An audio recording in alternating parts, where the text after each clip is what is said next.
Salut à tous, DaVinci vient juste de sortir sa version 20 qui apporte plein de nouvelles choses et plein de nouvelles fonctionnalités. Donc dans cette vidéo, je vais vous présenter les 5 fonctionnalités que moi je vais utiliser le plus et qui me seront le plus utiles. Énormément de choses qui ont été ajoutées, je vais pas pouvoir être exhaustif dans cette vidéo, je pourrais vous présenter ça dans une prochaine vidéo. Alors la première chose déjà qui a été ajoutée, ça va être de pouvoir modifier les keyframes directement dans la partie montage. Alors effectivement, avant on pouvait déjà les modifier, mais là ils ont vraiment simplifié la chose et maintenant on peut même faire des courbes smooth et modifier la vitesse. Avant c'était uniquement possible dans la partie fusion, donc ça a rendu ça accessible dans la partie montage, qui va faire gagner énormément de temps et simplifier beaucoup le montage. Donc je vous montre ça dès maintenant. Donc là typiquement on peut prendre une image, on peut prendre vraiment n'importe quoi, peu importe. Et là, imaginons qu'on va venir faire un zoom. On remarque déjà quand on ouvre, on a déjà, vous voyez ici la première, Show Keyframe Trail. Quand je clique, vous voyez que ici, ça va ajouter quelque chose. Maintenant, si je viens ajouter des keyframes, donc par exemple je clique là et je viens tac zoomer, vous voyez que là j'ai des keyframes qui sont ajoutés. Donc une à 0, c'est normal, c'est là où j'ai mis ma keyframe, et une autre ici. Et donc là j'ai mon zoom qui s'effectue et on voit bien ça. Et maintenant vous voyez que c'est super simple de venir déplacer ces keyframes. Vous voyez que là, tac, de 0 à 2 secondes, vous voyez là je me suis mis sur 2 secondes, on va avoir les keyframes. Maintenant on peut décaler celle-là, mais on peut aussi décaler celle qui est là. Et donc là vous voyez c'est super simple de venir modifier les keyframes. Maintenant pour venir smooth les keyframes, c'est un peu différent, faut venir cliquer sur keyframe ici. Maintenant pareil, on retrouve la même chose et on peut venir décaler. Et on peut venir cliquer ici sur keyframe curve. Quand on fait ça, maintenant vous voyez qu'on voit bien notre graphique, donc, comme dans la partie fusion. Et là si je viens glisser dessus, je peux venir, vous voyez, choisir là des formes en courbe et après je peux venir voilà modifier la vitesse juste ici pour avoir quelque chose de plus ou moins intense.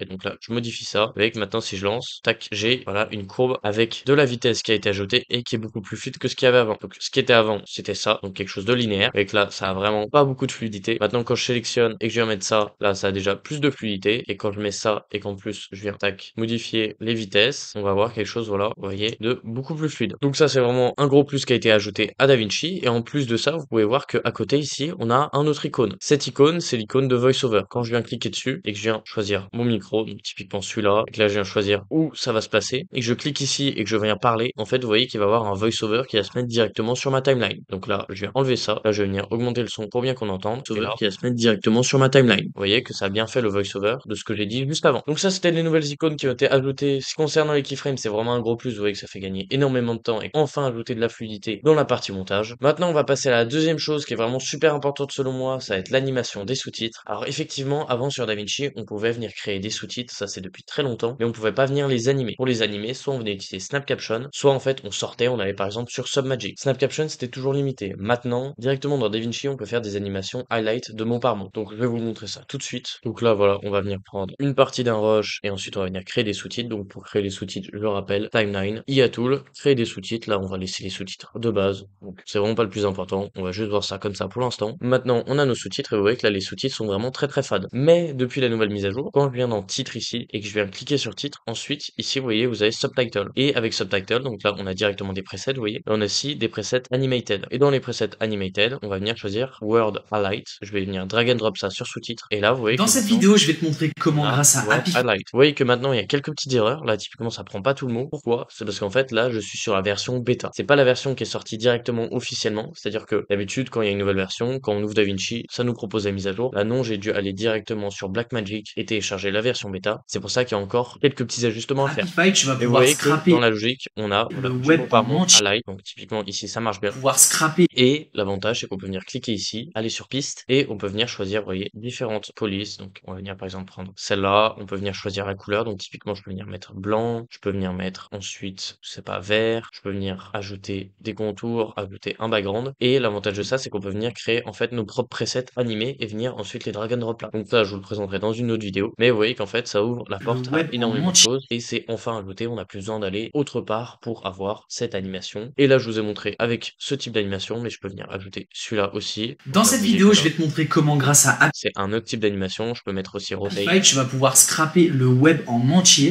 Et donc ça, c'est encore une fois un gain de temps parce que ça nous évite de sortir ou d'utiliser un plugin. Donc vraiment un point que je vais énormément utiliser. Maintenant, une autre chose super utile qui était disponible sur Premiere Pro et After Effects, mais pas sur DaVinci Resolve, c'était la possibilité d'étendre une musique ou de la raccourcir, mais toujours de façon que ça soit fluide et qu'en fait on voit pas la transition. Donc là, j'ai ma musique. Et vous voyez, quand je clique sur ma musique, en fait, ici, on a un nouveau paramètre, AI Music Editor. Et vous voyez que là, on a la durée de notre musique. Donc 3 minutes et 6 secondes. Et si je viens à la fin, vous voyez que c'est bien la même chose, 3 minutes et 6 secondes. Maintenant, ma musique, vous voyez que logiquement, elle se termine au bon moment. Mais si jamais j'ai envie que ma musique soit plus longue pour qu'elle dure toute la durée de ma vidéo, ce que je peux venir faire, c'est ici, en fait, modifier la durée. Imaginons que ma vidéo dure 5 minutes. Là, je peux venir cliquer, tac, sur timecode et mettre ça 5 minutes. Maintenant, je vais faire adjust. Et là, il va y avoir un petit calcul qui va se faire. Et à la fin de ce calcul, ma musique, en fait, va être étendue. Vous voyez que c'est très très rapide. Ça prend moins de 10 secondes. Donc là, vous voyez que j'ai ma musique.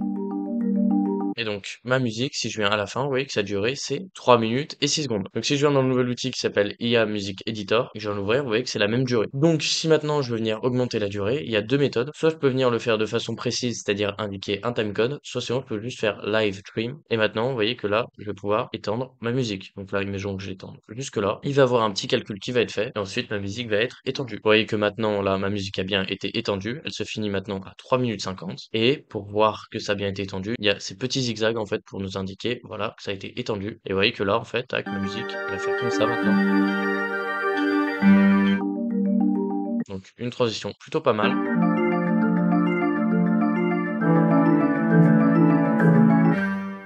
Et pour la fin, voilà, ça va faire quelque chose comme ça. Maintenant, si on n'est pas satisfait du résultat, on peut toujours changer les versions. Vous voyez là, mettre version 3, 4, et voir si le résultat est mieux. Et maintenant, donc la deuxième méthode, comme j'ai dit, c'est vous venez ici et vous mettez juste un timecode. Donc là, vous remplacez par exemple 3 par, je sais pas, 4, et vous faites adjust. Et là, encore une fois, ça va venir augmenter la durée. Donc c'est vraiment le même principe. Maintenant, je vous ai montré ça pour étendre la musique, mais c'est la même chose si jamais vous voulez la raccourcir, en fait. Donc vous reprenez juste votre musique. Vous ayez envie qu'elle se termine, par exemple, ici. Ce que vous allez venir faire, c'est que vous allez venir là, descendre, et ici, pareil, live stream, et vous allez en fait réduire ça juste ici. Pareil, ça va venir vous faire le calcul. Et maintenant, si vous réécoutez votre musique, à la fin, il y aura une bonne transition, comme si la musique se terminait vraiment à ce moment-là. Maintenant, un autre outil, toujours dans l'audio, qui va vraiment être super utile, il s'appelle IA Audio Assistant. Alors, qu'est-ce qu'il va faire IA Audio Assistant? En fait, c'est très simple. Il va prendre tous vos audios, c'est-à-dire musique, son d'effects, la voix, vraiment tout ce qu'il y a comme son dans la vidéo, et juste en un clic, il va vous faire tout votre mixage audio. Donc, c'est vraiment super puissant. Pour l'instant, je trouve que c'est pas parfait, mais ça va être amélioré au fur et à mesure. Pourquoi je dis que c'est pas parfait? C'est parce que quelquefois, je dois quand même repasser un petit peu, typiquement, sur le volume de la musique. Et je sais que ça va s'améliorer, surtout que c'est une bêta. Et donc, pour faire ça, c'est super simple. On vient faire CTRL A pour tout sélectionner. Maintenant, on va venir dans Timeline, on va venir dans AI Tool, et ici, Audio Assistant. Maintenant, là, on peut venir choisir dans quel format on veut ça. Donc, YouTube, Netflix, Disney, peu importe. Là, on va mettre YouTube. On fait Automix, et maintenant, il va y avoir un calcul. Ce calcul, il peut être plutôt long, généralement 3 à 5 minutes, mais en fait, c'est beaucoup plus rapide de faire ça que de faire tout son mixage individuellement, bien évidemment. Moi, j'utilise plus ça comme en fait une première couche, c'est-à-dire que je viens faire ce mixage-là, et ensuite, je vais venir faire des petites retouches pour que ce soit parfait. En général, les outils IA, c'est toujours comme ça, c'est-à-dire que vous faites une première version avec l'IA, et ensuite, vous faites vos retouches en tant qu'humain. Et voilà, maintenant, le calcul est fini, et en fait, tout a été modifié. Le son, les sound effects, de la musique, de la voix, un peu de voice isolation, un peu de ducking, du dialogue leveler, bref, vraiment, tout le mixage audio a été fait. Et ensuite, voilà, vous pouvez toujours revenir passer dessus, et voilà, vous voyez, modifier le volume des musiques. Vous voyez, ce qui est bien, c'est que le volume des musiques, en fait, est vraiment adapté. Vous voyez que c'est jamais le même. 10, 14, 13, ça veut dire que l'IA a vraiment fait un travail pour régler chaque musique. Et donc voilà, ça va vraiment être un gain de temps énorme. Maintenant, la dernière chose que je vais vous présenter, qui est disponible dans la partie montage, mais aussi dans la partie fusion, ça va être le multitexte. Alors, le multitexte, comme son nom l'indique, en fait, ça permet de faire plusieurs textes dans un seul nœud. Il se trouve juste là, multitexte. On vient ensuite l'ajouter, et là, vous voyez comment ça marche. Donc, ça marche comme, par exemple, le multipolygone ou la multimerge. C'est qu'en fait, on peut venir, vous voyez, ajouter, à chaque fois qu'on clique là, un nouveau texte. On peut venir aussi ajouter un texte en box. Donc, qu'est-ce que c'est un texte en box? Ça aussi, c'est une nouvelle chose. C'est, en fait, un texte qui va rester, bah, comme son indique, dans le cadre de la box. Vous voyez que là, si je viens taper plein de choses, il va toujours rester, en fait, dans le cadre de la box que j'ai indiqué avant. Maintenant, si je viens augmenter la taille de la box, vous voyez que ça va toujours fit. Maintenant, je viens réduire sa taille là ou réduire sa taille là. Vous voyez, en fait, ça sera toujours dans le cadre. Ça, c'est disponible dans le multitexte, mais bien évidemment, tac, si je viens dans le texte, je tape n'importe quoi. Je viens dans disposition, dans type, je mets textbox. Vous voyez que là, on va avoir le même cadre. Et maintenant, pour que ça se mette dans le cadre, on fait wrap tout texte et clip tout textbox. Et maintenant, tac, on va avoir ça. Et on peut toujours, si on le souhaite, venir mettre un nouveau point d'ancrage. Donc, on descend, on met ancrage à gauche. Et donc là, vous voyez que on a le point d'ancrage juste comme ça. Et là, je peux venir jouer avec ma box. Donc ça, c'était vraiment un petit nœud que je voulais vous présenter. Mais moi, je suis sûr que je vais l'utiliser énormément. Comme j'ai dit, il y a énormément de nouvelles choses pour les présenter dans le futur. Maintenant, si vous voulez continuer de progresser et avoir mon niveau en moins de 3 mois et pouvoir monétiser votre compétence, le meilleur moyen, c'est de rejoindre le serveur Discord qui se trouve dans la description de la vidéo. Dans ce serveur, vous retrouverez une vidéo qui vous explique comment avoir accès à l'intégralité du serveur Discord, des retours de membres et les différents types d'abonnements. Actuellement, il y a une promotion pour qu'on rejoigne les 50 abonnés. L'abonnement à 50 passe à 35 €, l'abonnement à 30 passe à 25 et l'abonnement à 20 passe à 15 €. Donc si vous êtes intéressé, tout est dans la description. Et maintenant, si vous avez aimé cette vidéo, n'hésitez pas à liker et vous abonner. À bientôt.